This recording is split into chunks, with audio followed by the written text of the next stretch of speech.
একজন ভালো স্বামীর মধ্যে 5টা চিহ্ন থাকে।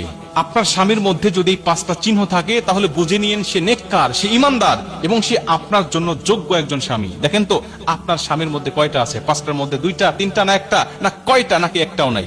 দেখেন, মিলিয়ে নেন। নবীজি সাল্লাল্লাহু আলাইহি ওয়াসাল্লাম বলছেন, আদর্শবান পুরুষ, আদর্শবান স্বামী হলো সে যে নিজে যা খায় তার স্ত্রীকেও ঠিক একই মানের খাওয়ানোর চেষ্টা করে।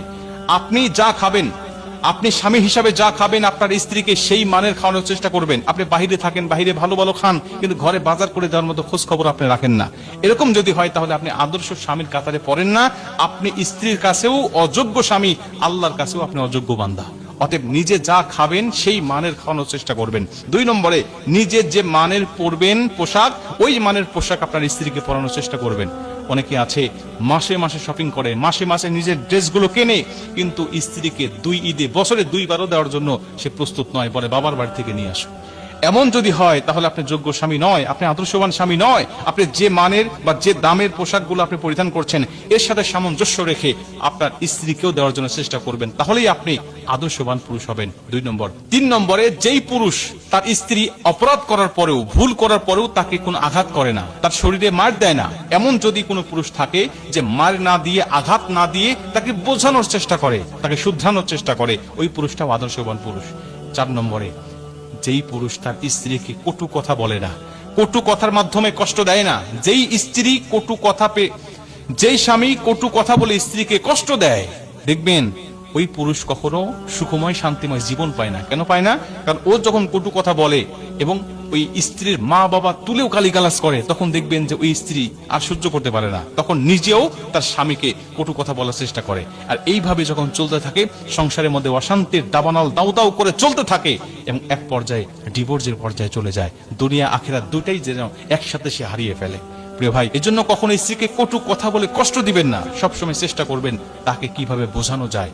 আপনি তাকে অপরাধ করেছে, তাকে বোঝান। নবীজি বলছেন তাকে ওয়াজ করো, তাকে বোঝানোর চেষ্টা করো। যদি তাও না বোঝে, প্রয়োজনে বিছানা আলাদা করে দাও। তাও যদি না বোঝে, তুমি পারিবারিক ভাবে বৈঠক করে তাকে শুধরানোর চেষ্টা করো।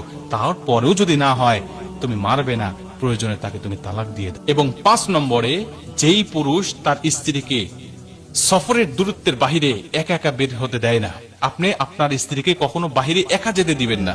আপনি সব সময় চেষ্টা করবেন নিজে নিয়ে যাওয়ার জন্য। সে যদি বাবার বাড়িও যায়, বাবার বাড়ি থেকে কেউ যদি নিতে আসে, তার সাথে দিবেন, প্রয়োজনে আপনি রেখে আসবেন। তারপরেও একা একা কখনো স্ত্রীকে বাহিরে ছাড়বেন না। এটা আদর্শবান পুরুষের একটা লক্ষণ। কিন্তু আপনি যদি একা একা ছেড়ে দেন, যা একা একা বাবার বাড়ি চলে যা, একা একা আবার চলে আসবি, এটা আদর্শবান স্বামীর কাতারে পড়ে না। এই 5টা বিষয় যদি আপনি লক্ষ্য করতে পারেন, 5টা গুণ যদি নিজের মধ্যে ঢোকাতে পারেন, তাহলে আপনি অবশ্যই একজন আদর্শবান স্বামী। একজন ভালো স্বামীর মধ্যে 5টা চিহ্ন থাকে। আপনার স্বামীর মধ্যে যদি 5টা চিহ্ন থাকে তাহলে বুঝে নিয়েন সে নেককার, সে ঈমানদার এবং সে আপনার জন্য যোগ্য একজন স্বামী। দেখেন তো আপনার স্বামীর মধ্যে কয়টা আছে? 5টার মধ্যে 2টা, 3টা, না একটা, না কয়টা, নাকি একটাও নাই?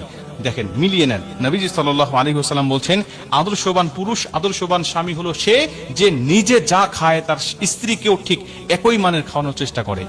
আপনি যা খাবেন, আপনি স্বামী হিসাবে যা খাবেন আপনার স্ত্রীকে সেই মানের খাওয়ানোর চেষ্টা করবেন। আপনি বাহিরে থাকেন, বাহিরে ভালো ভালো খান, কিন্তু ঘরে বাজার করে দেওয়ার মতো খোঁজ খবর আপনি রাখেন না। এরকম যদি হয় তাহলে আপনি আদর্শ স্বামীর কাতারে পড়েন না।